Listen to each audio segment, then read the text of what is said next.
En esta nueva lección, el tema que veremos será instituciones económicas internacionales y transformaciones de la economía mundial contemporánea.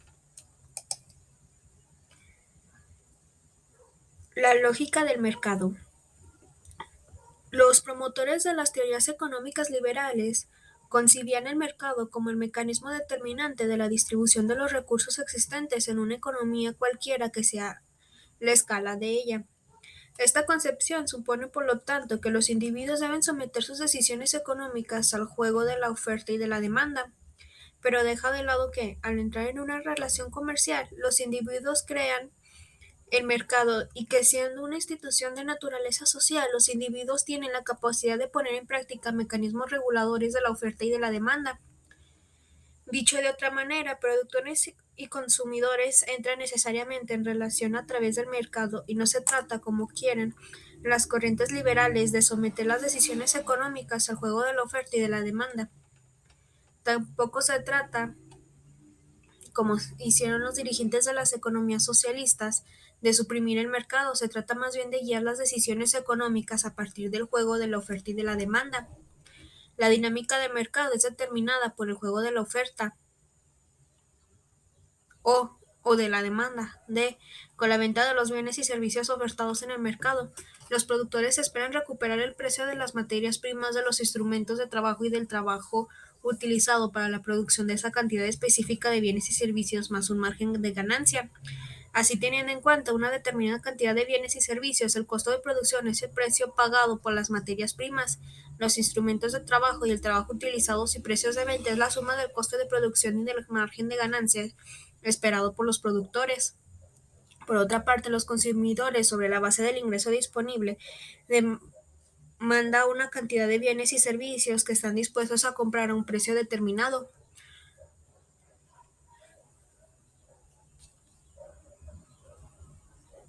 La, El mercado se caracteriza por ser dinámico. Así, en un segundo momento, podemos suponer que, si cambian las condiciones de la producción, la cantidad ofrecida de bienes o servicios aumenta de Q3 a Q4, de 3 a 4 kilos de mangos. Consecuentemente, el precio de venta esperada por los productores de mangos aumenta a 8 pesos. Con una capacidad de compra constante, los consumidores solo pueden comprar una cantidad Q3 o 3 kilos de mango, pagado al precio de cada kilo de mango solicitado por los productores. En estas condiciones, de la cantidad ofertada es mayor que la cantidad de demanda. Por lo tanto, el precio de mercado supone un excedente de bienes no vendidos, al igual que la diferencia entre la cantidad ofertada y la cantidad de demanda. El ingreso real es menor que el de producción. El ingreso real es menor que el esperado por los productores, y esto, por lo tanto, no puede recuperar el costo de producción ni obtener la ganancia esperada. Para los productores, el ciclo económico se salda con pérdidas, y para los consumidores con la satisfacción plena de sus necesidades.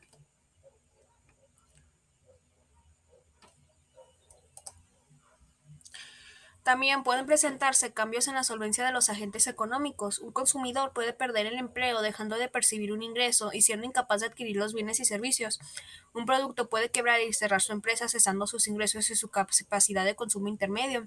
Un gobierno puede experimentar una reducción drástica en el cobro de los impuestos y, por tanto, su capacidad de gasto. Un agente financiero puede quebrar y ser incapaz de reembolsar a los ahorradores. Las causas del desequilibrio son múltiples y pueden presentarse en cualquier segmento del mercado, provocando efectos centrífugos sobre los demás, con impactos tan importantes como sea el grado de interdependencia entre aquel y los restantes. Cuando el impacto sobre el Producto Interno Bruto, PIB, provoca tasas de crecimiento real cercanos o inferiores a cero durante 2 trimestres consecutivos, se dice que una economía está en recesión, o bien que una rama o un sector productivo está en crisis. Así pues, podemos diferenciar las crisis tanto por su naturaleza de producción, financieras cambiarias, como por su alcance sectorial, nacionales, regionales o globales.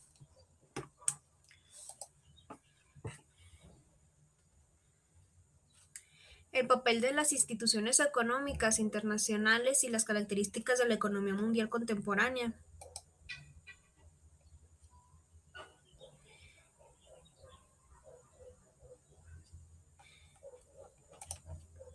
Las instituciones económicas internacionales.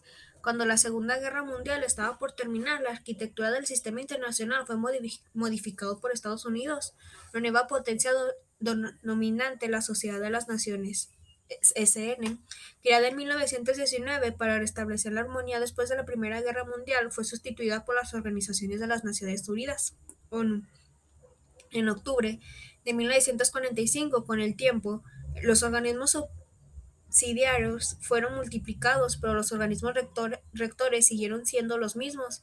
La Asamblea General, integrada por los representantes de todos los gobiernos pertenecientes a la organización, y el Consejo de Seguridad, integrado por los vencedores de la Segunda Guerra Mundial, el cual se sumaría posteriormente a la República Popular China, en sustancia de la República de China, Taiwán. La Asamblea General ha funcionado como un mecanismo de concertación política, mientras que el Consejo de Seguridad lo ha hecho como un organismo de control y vigilancia en situación de crisis política y o militar. En la actualidad, el Consejo de Seguridad es integrado por 5 miembros permanentes: Estados Unidos, Gran Bretaña, Francia, Rusia y China; 10 miembros no permanentes en funciones durante 2 años. Es importante señalar que el sistema de Naciones Unidas incluye a muchos organismos más, entre los cuales se destacan el Fondo Monetario Internacional, FMI, y el Banco Mundial, BM, cuyos orígenes y funciones los detallaremos más adelante. Además de la ONU y sus organismos especializados, también existen organismos regionales con los distintos continentes. Uno de ellos es, por ejemplo, la Organización de la Unidad Africana, OUA, fundada en 1963 y sustituida en 2002 por la Unión Africana. En el marco del continente americano, los gobiernos de la región firmaron en 1948 la Carta de la Organización de Estados Unidos Americanos para Reconvar, la Unión Internacional de Repúblicas Americanas, creada entre octubre de 1989 y abril de 1890. Mediante una y otra organización, el gobierno estadounidense se mantuvo en el continente americano bajo su influencia política, y cuando las situaciones políticas lo exigían, militar. La OEA funcionó reiteradamente como la instancia que sancionaba las intervenciones militares contra regímenes latinoamericanos que buscaban escapar de las influencias estadounidenses, y en ese sentido fue muy útil después del triunfo de la Revolución Cubana el 1 de febrero de 1959. Existen otro tipo de organismos internacionales concentrados en asuntos de defensa. En abril de 1949, los representantes de Estados Unidos, Canadá, Reino Unido, Francia, Italia, Noruega, Dinamarca, Islandia, Bélgica, Países Bajos, Luxemburgo y Portugal firmaron el Tratado del Atlántico Norte, como una clara oposición a la consolidación de la presencia soviética en Europa del Este. El artículo quinto del tratado comprometió a todos los firmantes a recurrir incluso a la fuerza para garantizar la estabilidad de la región cubierta por la alianza. En 1950, como consecuencia de la Guerra de Corea y el inicio de la Guerra Fría, la Organización del Tratado del Atlántico Norte, OTAN, se convirtió en el principal instrumento militar para defender Europa Occidental. La Unión Soviética, por su lado, organizó en 1955 el Pacto de Varsovia, (PB), con los gobiernos satelitales de la Europa Oriental Socialista, y con el fin de mantener el equilibrio militar en el viejo continente. Ese acuerdo de defensa estuvo vigente hasta 1991, tras la existencia del bloque socialista. Todos esos organismos han dejado su huella en el sistema internacional. No obstante, en lo que nos concentraremos esencialmente será en la importancia del FMI y de BM, pues han contribuido además en determinar las condiciones de operación de sistemas económicos mundiales. Además, a diferencia de instituciones como la Asamblea General de la ONU, en el FMI y el Banco Mundial, las decisiones no son tomadas a partir de votos, sino de las cuotas financieras comprometidas por cada gobierno participante. Es decir, se trata de los recursos económicos que el gobierno de cada país interviene en los fondos administrados por estas instituciones. Como los países desarrollados poseen mayor cuotas en ambos organismos, estos tienden a sugerir políticas económicas que se favorecen a las economías más poderosas en el sistema internacional. En julio de 1944, en Bretton Woods, estado de New Hampshire, fue realizada una conferencia internacional para discutir y prever los problemas de balanza de pagos que habrán de presentarse al final de la guerra. La conferencia llegó a 4 acuerdos. El primero, el dólar estadounidense, fue aceptado como la moneda básica para las transacciones comerciales internacionales. El segundo acuerdo, la convertibilidad del dólar en oro, fue aceptada por el gobierno estadounidense. El tercer acuerdo, los gobiernos representados se comprometieron a no devaluar unilateralmente sus monedas. En el cuarto acuerdo, las conferencias establecidas al Fondo Monetario Internacional como un mecanismo intergubernamental regulado de los flujos financieros y comerciales internacionales. Asimismo, creó el Banco Internacional de Reconstrucción y Fomento, BIRF, como la base del Banco Mundial, destinado a poner en práctica programas de desarrollo de economía social. Con estos acuerdos, la conferencia buscaba sentar las bases de la estabilidad económica mundial capitalista de la posguerra. Los gobiernos de las dos principales potencias económicas, no obstante, fueron los primeros en violar los acuerdos en 1967. El reino de el del Reino Unido devaluó la libra esterlina. En 1971 el estadounidense haría lo propio con el dólar y en 1973 terminó por no aceptar su convertibilidad en oro. El sistema financiero internacional quedó descansando sobre el dólar, una moneda manejada en funciones de los intereses de un gobierno que emite tantos dólares como requiere el crecimiento de sus flujos financieros y comerciales internacionales. Más tarde, el Fondo Monetario Internacional impuso a los gobiernos las tasas de cambio flotantes, es decir, una paridad entre el dólar y cada moneda nacional determinada por la oferta y la demanda en el mercado internacional de divisas. Las monedas nacionales quedaron sometidas a procesos especulativos perjudiciales para los agentes económicos más débiles. En efecto, dado que el dólar era entonces la única divisa internacional utilizada para pagar los saldos comerciales, el encarecimiento del mismo con respecto a su moneda nacional tenía efectos contradictorios. Por un lado, tornaba más cara las importancias de un país determinado y constituía un freno en el crecimiento económico. Por el otro, hacía más barata las exportaciones y facilitaba el crecimiento económico. El resultado final dependía de la capacidad de los actores económicos y políticos para acentuar los efectos favorables y desfavorables para el crecimiento. Mientras el gobierno británico y estadounidense se desentendían de los compromisos contraídos, los especialistas del Fondo Monetario Internacional y el Banco Mundial dejaban de concebir al, al Fondo Monetario Internacional y al BIRF, Banco Mundial, como instrumento para la regularización de la economía internacional y para la promoción del desarrollo económico. Adoptaron una teoría económica liberal que, como las teorías liberales del siglo XIX, concebían la ley de la oferta y la demanda como el mecanismo recto de los procesos económicos al margen de la voluntad individual y colectiva de los agentes políticos y económicos.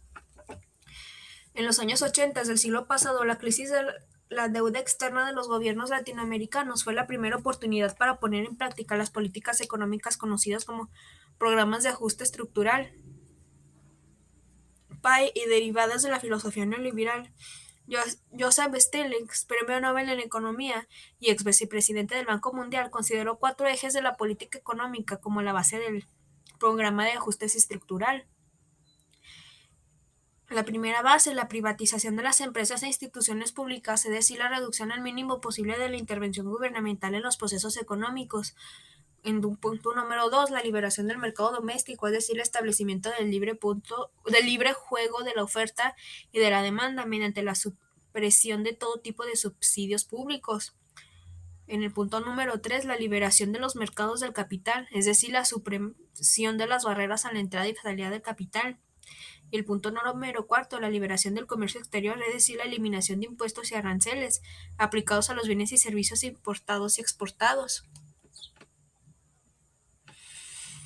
Las élites políticas de los países capitalistas avanzados o en desarrollo experimentaron un cambio generacional. Los nuevos dirigentes, por regla general, provenían de las universidades estadounidenses más prestigiadas y allí fueron formados en las teorías neoliberales y al llegar a los puestos de responsabilidad comenzaron a aplicarlas con rigor, promoviendo el libre juego de la oferta y la demanda en las economías nacionales, la eliminación de los mecanismos de intervención económica gubernamental, la privatización de los activos productivos de los estados nacionales, así como la apertura comercial y financiera.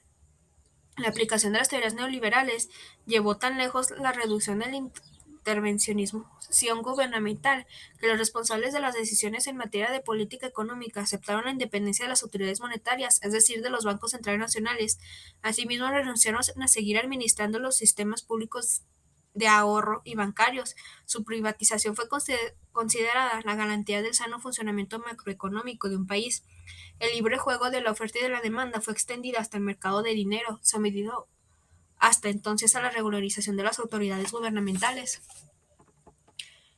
Como consecuencia, las transiciones de la concepción de una política económica basada en las capacidades reguladoras de las instituciones gubernamentales a otras fundada en el libre mercado a partir de los 80, la economía mundial entró en una fase de transformaciones profundas. En las próximas secciones de transformaciones profundas.